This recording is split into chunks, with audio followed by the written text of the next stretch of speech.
வணக்கம் நண்பர்களே. நான் ரொம்ப நாளாக இந்த விஷயத்தை பற்றி பேசணும்னு நினச்சிட்டு இருந்தேன். ஒன்று வந்து பிராய்லர் சிக்கன் வந்து நம்ம சாப்பிடலாமா சாப்பிடக்கூடாதா அப்படின்றது. நிறைய பேர் என்ன சொல்கிறாங்க, சில டாக்டர்ஸ் கூட என்ன சொல்கிறாங்கன்னா, பிராய்லர் சிக்கன் சாப்பிடலாம், அதில் ஒன்றும் கிடையாது. அது எப்படி அவ்வளோ சீக்கிரம் அவ்வளோ பெருசாக வளருதுன்னா, அது வந்து ப்ரீடிங் டெக்னாலஜி, அதாவது ஹைப்ரிட்னால அது வந்து சீக்கிரம் வளருது அப்படின்னு சொல்லுவாங்க. ஆனால் நான் ரிசர்ச் பண்ணி பார்த்த வரைக்கும் எல்லாருக்கும் ஒரு மாதமாக நிறைய ஆர்டிகல்ஸ் அதில் தேடி பார்த்தேன். அதில் பார்க்கும்போது எனக்கு கிடைச்ச விஷயங்கள் இதுதான்.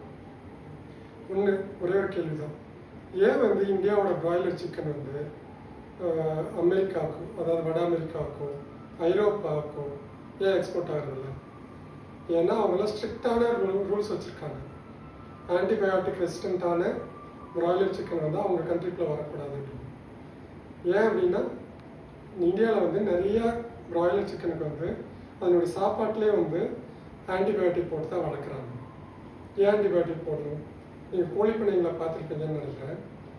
ஒரு கிரவுண்ட் நிலத்தில் ஒரு நாட்டுக்கோழினா ஒரு 5 கோழி இல்லை 10 கோழி அது பாட்டுக்கு ஓடி அங்கங்கே பறந்துட்டு அங்கங்கே உள்ள புழு பூச்சியெல்லாம் சாப்பிட்டுட்டு அப்படி வளரும். ஆனால் இதே பிராய்லர் கோழினா ஒரு கிரவுண்ட் நிலத்தில் 150-200 கோழி போட்டு ஒரு இடத்துல அடைச்சி வச்சுருப்பாங்க. அதாவது அது முட்டையில் பொரிச்சதுலேருந்து பெருசாகிற வரைக்கும் அதே இடத்துல தான் இருக்கும், நகரக்கூட இடம் இருக்காது. அப்படி இருக்கும்போது அதுக்கு எவ்வளோ நோய்கள் வரும்னு பார்த்துக்கணும்.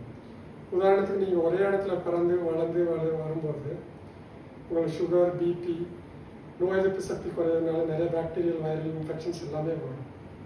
இதெல்லாம் அவாய்ட் பண்ணுறதுக்கு என்ன பண்ணுறாங்கன்னா, நிறைய வேக்சின் போடுறாங்க, நிறைய ஆன்டிபயோட்டிக் போடுறதா நிறைய ஃபீட்ஸ் ப்ரொடியூஸ் பண்ணுற கம்பெனிஸே வந்து சொல்லியிருக்காங்க.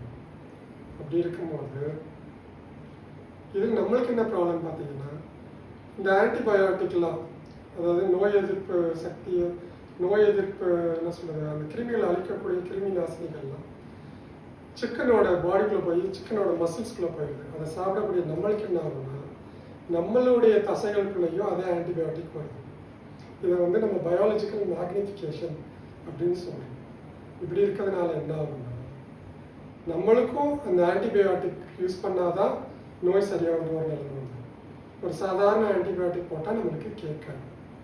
அதுக்கு பேர் தான் என்ன சொல்கிறோன்னா ஆன்டிபயோட்டிக் ரெசிஸ்டன்ஸ். இந்த மாதிரி பிரச்சனை வருன்றதுனால தான் ஐரோப்பாலையும் அமெரிக்காலையும் பிராய்லர் கோழியும் சாப்பிட முடியாது. என்னை கேட்டால் ஐடியலான ஆப்ஷன் நான் வெஜிடேரியன்ஸ்க்கு என்னென்னா ஃபிஷ் ஃபுட்டு தான். கடல் மீன்கள், அது ஆடு, மாடு, இதெல்லாம் வந்து என்னென்னா ரெட் மீட்டில் வந்துடும். ரெட் மீட்டுன்றதுனால அது வந்து நம்ம ஹார்ட்டுக்கு நல்லது கிடையாது.